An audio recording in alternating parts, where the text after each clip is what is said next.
یو ورځ بی بی فاطمه مبارکه کور کې ناسته وه، قرآن شریف یې ځان ته مخ کې ایښی دی، د ابو جهل لور ورکره راغه. د چا لور راغه؟ بی بی فاطمه مبارکه ته درخواست کوي، اے بی بی فاطمه ټول عمر دې د الله د قرآن شریف په تلاوت کې تیر کولو، رازه مونږ کره نن خوشحالي را جوړه شوې ده، مېلمنې را کره د لرې لرې ځای نه راغلي دي، هغه مېلمنې به وویني نو زړه به دې خوشحال شي. بی بی فاطمه مبارکه ورته فرمایي ځئ تاسې لاړې شئ، زه مې د بابا جان نه تپوس کومه، زه مې د محمد رسول الله نه تپوس کومه. د ابو جهل لور چې کله د کور نه ووتله، سرور کونین مبارک له بی بی فاطمه راغلله، ورته وی د الله محبوبه تا ولیدل چې ما پسې د ابو جهل لور راغله، ما ته یې ویلې چې مونږ کره خوشحالي را جوړه شوې ده، قربان مونږ کره تشریف راوړی. جناب رسول الله مبارک ورته فرمایي، ورته وی ضروري ورکره لاړه شئ، مېلمنې به د لرې لرې ځای نه راغلي وي. بی بی فاطمه مبارک ورته فرمایي، ورته وی قربان یا رسول الله ما ته خو یې ویلې چې راسه دا خپه زړه به دې خوشحال شي، خو قسم دی زما د زړه خوشحالي هغوی نه غواړي، هغوی وایي چې مېلمنې به مونږ کره راغلي وي، مېلمنو به کالي اچولي وي، مېلمنو به جوړې اچولي وي، مېلمنو به پیزارونه اچولي وي، دا به د مېلمنو کالو ته ګوري، دا به د مېلمنو جامو ته ګوري، دا به د مېلمنو پیزار ته ګوري، نو بی بی فاطمه به په دې باندې غمجنه شي. محمد رسول الله مې ورته فرمایي، ورته وی لورې خفه کېږه مه، خیر دې ته مزیدارې جامې راواله، جامې دې واچوه. ورته وی یا رسول الله اے بابا جان زما خو ښایسته جامې نشته دی. محمد رسول الله مې ورته فرمایي، ورته وی لورې تاله به م الله جامې درکي. محمد رسول الله مې لاسونه پورته کړ، دعا کوي یا الله بی بی فاطمه له مزیدارې جامې پکار دي، خو چې کله مې جناب رسول الله مبارک دا دعا وغوښتله، جناب رسول الله مې په مخ مبارک لاسونه راښکوده، الله جبریل علیه السلام ته فرمایي اے جبریل ورشاک د جنت نه مزیدارې جامې واخله، او محمد رسول الله کرے بی بی فاطمه له یوسا.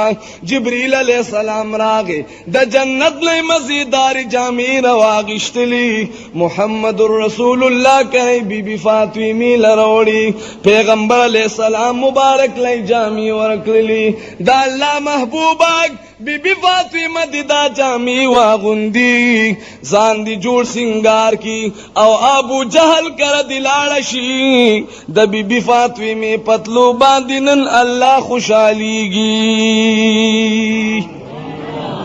بی بی فاطمه جامې واچولې، تنگ خو نه کن.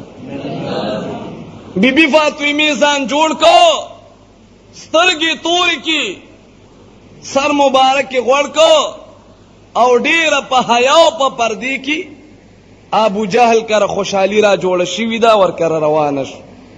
خو چې کله دروازې ته نږدې کېږي د ابو جهل لور پاسې د آواز کوي، څه کوي؟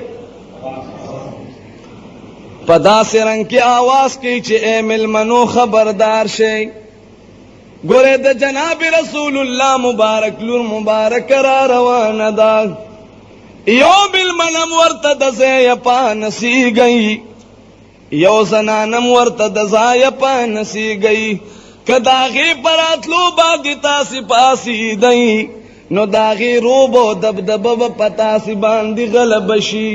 ټولې بیبیانې ورته وی مونږ نه پاسو، خو چې کله بیبي فاطمه په ور باندې راننوته د غیب نه آواز راغی، آواز کې دا آواز کېږي چې اے مېلمنو وورئ، بیبي فاطمه راغلله، ټول ورته په ادب او احترام باندې پاسي گئی. خو چې کله د بیبي فاطمه حسن تو قتل، کله د بیبي فاطمه لباس تو قتل، خپل حسن او لباس ته نهیر شلو.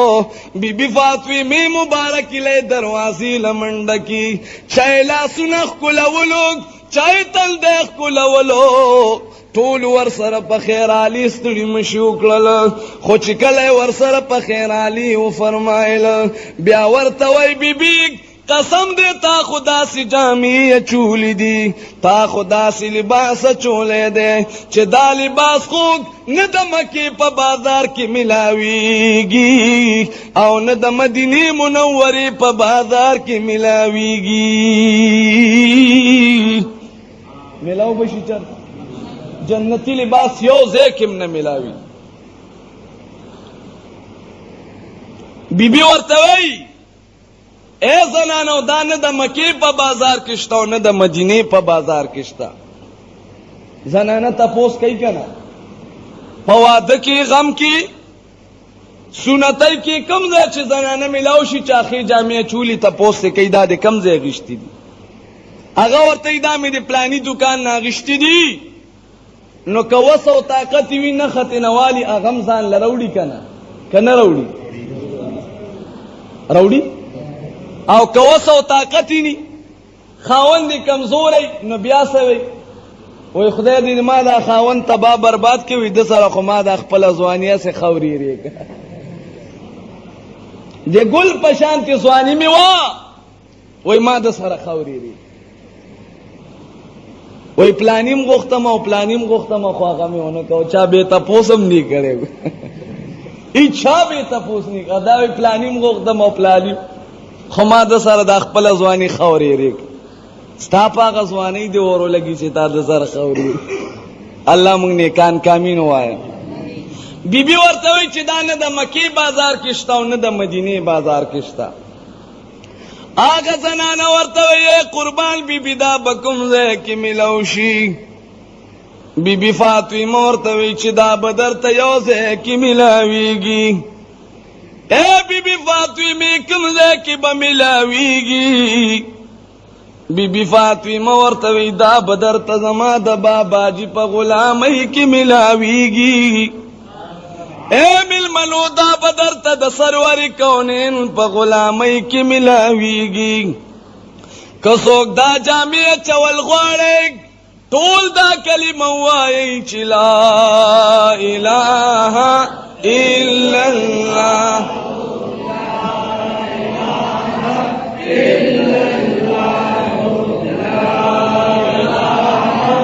الا الله محمد رسول الله.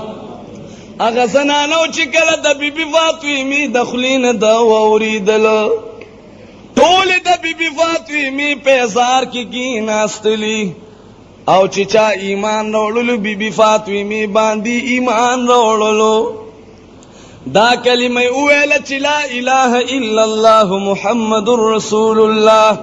یو شاعر فرمایي وای داس ډیر سر تیری خلق مالی دلی چې بوسر سر نټټي اسمان تا د اشنای د حسن روب داس یوسی چې مغرور سر پخپو کی وی جانان تا د اشنای د حسن روب داس یوسی چې مغرور سر پخپو کی وی جانان تا. ګور رونو سمره بهترین خلقو چې کافرانو به ورته وکتل ایمان به پرولل خو لیکن هغه خلقم د مرګ نه خلاص نشول. داسې خلقو چې وبې غوښتل د جنت نه بور له خوراکونه راتلل خو قسم دې هغه خلقم د مرګ نه خلاص نشولو.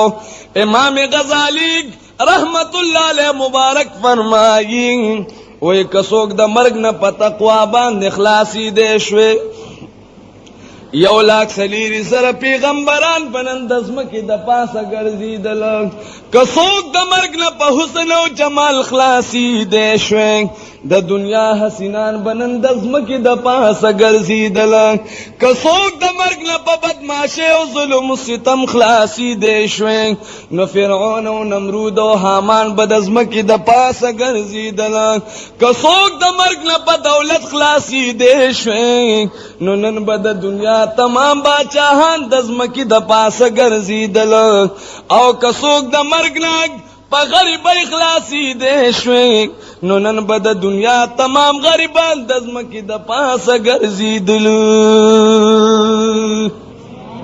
خلاصېدی شي د مرګ نه څوک نه په حسن خلاصېدی شي نه تېنه څوک په علم خلاصېدی شي نه تېنه څوک په مټو خلاصېدی شي خو چې کله په موږ او تاسې باندې راځي نو الہ العالمین دې راله په داسې وخت کې راولي چې موږ ټولو ایمان سلامت وي آمین ووایه